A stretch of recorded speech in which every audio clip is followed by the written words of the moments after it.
Hi friends, welcome back to one more short video. ఇక్కడ ఏంటంటే దొండకాయ ఫ్రై అనమాట. ఒకసారి ఇలా చేసి చూడండి, అద్భుతంగా ఉంటుంది. కొంచెం ఆయిల్ ఎక్కువగానే వేసుకొని మనం కట్ చేసుకున్న దొండకాయలను వేసుకోండి. నేను ఇక్కడ కిలోంబావు దొండకాయలు వేసాను అనమాట.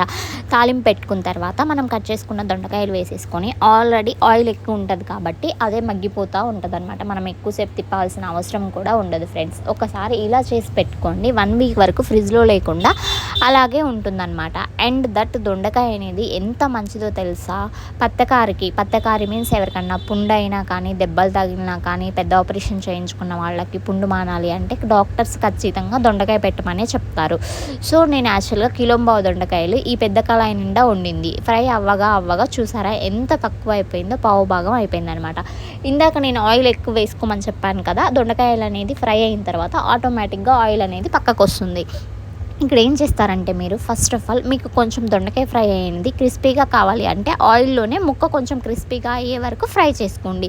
లేదు కొంచెం ముక్క మెత్తబడి కర్రీలాగా కావాలి అనుకుంటే కొంచెం ముక్క మెత్తబడగానే ఆయిల్ని పక్కకి వంపేసుకోండి. అంతే ఫ్రెండ్స్, ఇంకా యాజ్ టీజ్గా చాలా సింపుల్ అనమాట. నేను ఇక్కడ ఆయిల్ అంతా పక్కకు ఉంచేసుకున్నాను అనమాట. ఆయిల్ పక్కకు ఉంచేసుకున్న తర్వాత కూడా ఒక 5 మినిట్స్ ఇంకా ఒక్క చుక్క కూడా ఆయిల్ లేకుండా ఉంచేసుకోండి, సరిపోతుంది. ఆల్రెడీ ఫ్రై అయిపోయింది కదా ముక్క. సో ఆయిల్ వంచేసుకున్న తర్వాత కూడా నేను ఒక 5 మినిట్స్ అలాగే ఫ్రై చేస్తాను ఈ ముక్కల్ని. అలా ఫ్రై అయిన తర్వాత ముక్కలకి నేను కొంచెం సాల్ట్, కొంచెం పసుపు అనేది వేస్తాను. సాల్ట్ పసుపు వేసిన తర్వాత కూడా ఇంకొక 5 మినిట్స్ అనేది ఫ్రై చేస్తాను. ఆల్మోస్ట్ ఇక్కడ బాగా ఫ్రై అయిపోతుంది అనమాట. ఒక 75% అనేది ఆయిల్లో నేను ఫ్రై చేస్తాను.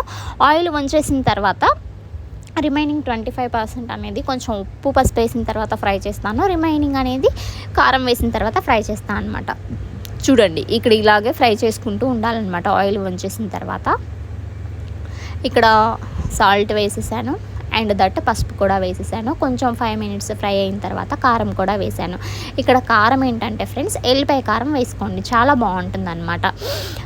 ఎల్లిపాయ కారం ఎందుకు చెప్తున్నాను అంటే, యాక్చువల్గా ఇక్కడ నేను కారం ఎక్కువ వేసాను. మా కారంలో స్పైసీ అనేది లేదు, కొంచెం కారంగా ఉంటేనే బాగుంటుంది అనమాట. మరీ అంత కారం లేదు.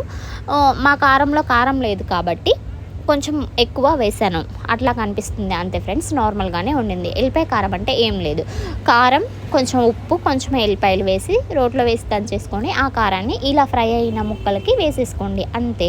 కారం వేసిన తర్వాత కూడా ఇంకొక 5 మినిట్స్ సిమ్లో పెట్టుకొని ఫ్రై చేసుకోండి. మంట ఎక్కువగా ఉంటే కారం మాడిపోతుంది కాబట్టి సిమ్లో పెట్టేసి ఫ్రై చేసేసుకోండి. ఆయిల్ కొంచెం పక్కకు వచ్చే వరకు, దట్ మీన్స్ కొంచెం ఆయిల్గా వచ్చే వరకు ఫ్రై చేసుకోండి. అద్భుతంగా ఉంటుంది. ఇలా చేసి చూడండి. నేను కిలోంబావు దొండకాయ ఫ్రై చేస్తే చూసారా ఎంత అయిపోయిందో.